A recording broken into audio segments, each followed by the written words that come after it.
కనబడుతుందా? భయంకరంగా కింద పడి ఈయన లేవడు, నడుములతో కష్టము అనే పరిస్థితిలో పడితే సామాన్యంగా లేవరు. ఎందుకు అంటే ఆయనకు ఈ మందిరానికి వచ్చినప్పుడు భయంకరంగా ఈ లివర్కి సంబంధం, లివర్ ప్యాంక్రియాసిస్ ప్రాబ్లం వచ్చింది. లివర్ ప్యాంక్రియాసిస్ అంటే ఏంటి రోగం తెలుగులో అయితే? డ్యామేజ్ అయింది, లివర్ డ్యామేజ్ లివర్ డ్యామేజ్ అయింది. ఇక్కడికి వచ్చాకనే బాగా అయిపోయింది. ఇక్కడ రోజు తాగడం లివర్ అనేది మళ్ళీ క్లియర్ అయిపోయి మొత్తం మంచిగా అయింది. ఎప్పటి నుంచి బాగానే ఉన్నాం. మొన్న కొంచెం బాత్రూంలో కారు దారి కింద పడితే అన్ని నడుములు బాగా ఇదైతే మళ్ళీ ఆయగారితో ప్రేయర్ చేయించుకొని డాక్టర్ గారి దగ్గర పోయి ఎక్స్రే తీసుకోమంటారంటే తీపించుకోమన్నారు. తీపించుకున్నా ఏమీ లేదు, అంతా బాగానే ఉందని అన్నారు. లివర్ పేషెంట్ చెడిపోయింది, బాగవదు అని చెప్పారు సంవత్సరం క్రితం. అయితే ఆయన ఇక్కడికి ఎవరు చెప్పారో తెలియదు. ఏ ఊరు నుంచి? బరిగెళ్ళపాడు. ఎక్కడది?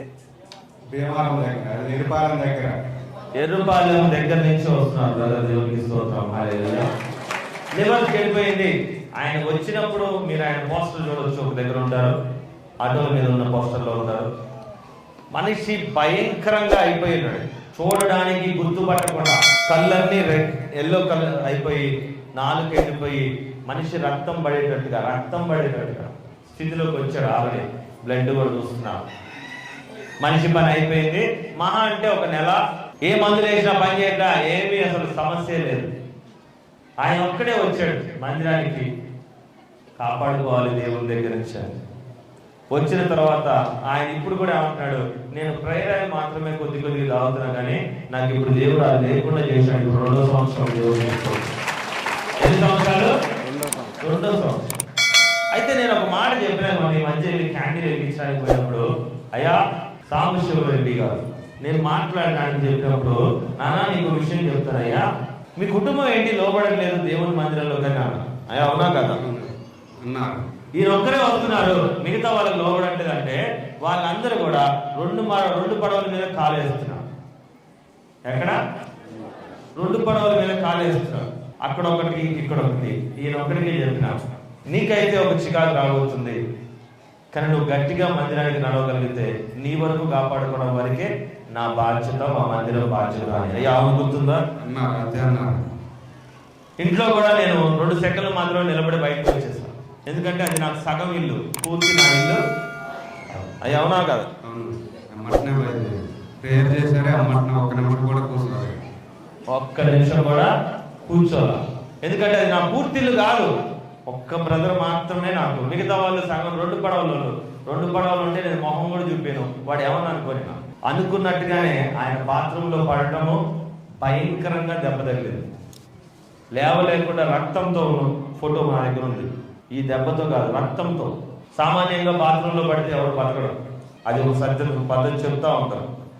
కానీ ఆ రోజు దేవుడు మాట్లాడినప్పుడు, క్యాండిల్ వెలిగించినప్పుడు, నిన్ను కాపాడుకుంటాను అని దేవుడు చెప్పాడు. దేవుడు అది అవునా కాదా?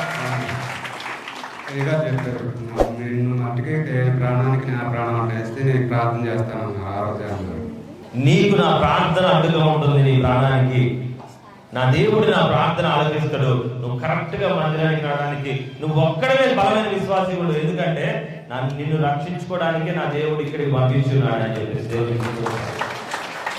ఇంట్లో వాళ్ళు ఎవరు రారు, నువ్వు రావద్దు పోవద్దు అని కూడా బలవంతం చేస్తారు. ఒకవేళ ఈయన ప్రాణాలు ఆ రోజు లివర్ డ్యామేజ్ తో చనిపోయి ఉంటే తీసి మట్టిలో పడేసి 3 రోజుల్లో పనిచేస్తారు కదా. నిన్ను రావద్దనేవాడు అన్యుడో, నాయకుడో, సొంత కూతురో, భార్యో, ఎవరైనా అయ్యుండొచ్చు. కానీ వాళ్ళదేం పోద్ది? మహా అంటే నువ్వు పోతే 3 రోజులు కన్నీళ్ళు. అయ్యా అవునా కదా? మా అంటే పెద్ద నాయకుడు నిన్ను లోకంలో తిప్పి, నీ స్నేహితుడు నిన్ను ప్రార్థన వైపు కాకుండా లోకం వైపు తిప్పాడే అనుకో, ఏం పోద్ది వాడికి? ఏం పోద్ది? పోయేది నీది కదా ప్రాణము. దక్కించుకున్నది పోగొట్టుకునేది ఎవరు? నువ్వు కదా. వాళ్ళది ఏమీ పోదు. అది వాళ్ళకి తెలుసు కాబట్టి వాళ్ళు చల్లగా ఎన్ని మాటలైనా చెప్తారు. నువ్వెవరి వైపు ఉంటావు? దేవుడి వైపా, నీ వైపా? నువ్వు అయ్యా ఫలానా రెడ్డి కుటుంబంలో జన్మించినావు, నువ్వు చర్చికి పోవటం ఏంటి అని చెప్పేసి వెక్కిరిస్తారు. పుట్టుకతో వచ్చిందా? పుట్టగానే నీకు కడుపులో ఉన్నప్పుడు ఆమె తల్లిగారు పలానా క్యాస్ట్ కాబట్టి మనం పలానా క్యాస్ట్. ఒకవేళ మనం ఈ గవర్నమెంట్ హాస్పిటల్లో దొరికితే ఏ క్యాస్ట్ అనాలా? గవర్నమెంట్ హాస్పిటల్లో దొరికిన పెంచుకుంటే వాడే క్యాస్ట్. అరే దేవుడికి కూడా క్యాస్ట్ కలుగుతావు, దేవుడికి ఏందిరా క్యాస్ట్? ఇప్పుడు నేను ఒక మాట చెప్తా, మంచి మాట కూర్చో, నేనే మంచి మాట చెప్తా. నా క్యాస్ట్ ఏందో మీరు చెప్పాలి. నా క్యాస్ట్ ఏంటో, నా రక్తంలో వచ్చిన క్యాస్ట్ పేరేందో చెప్పాలి. నేను మొన్న రక్తదానం చేసిన, మీ అందరికీ తెలుసు. నా రక్తంతో నాకున్న క్యాస్ట్ పేరేంటో చెప్పాలి.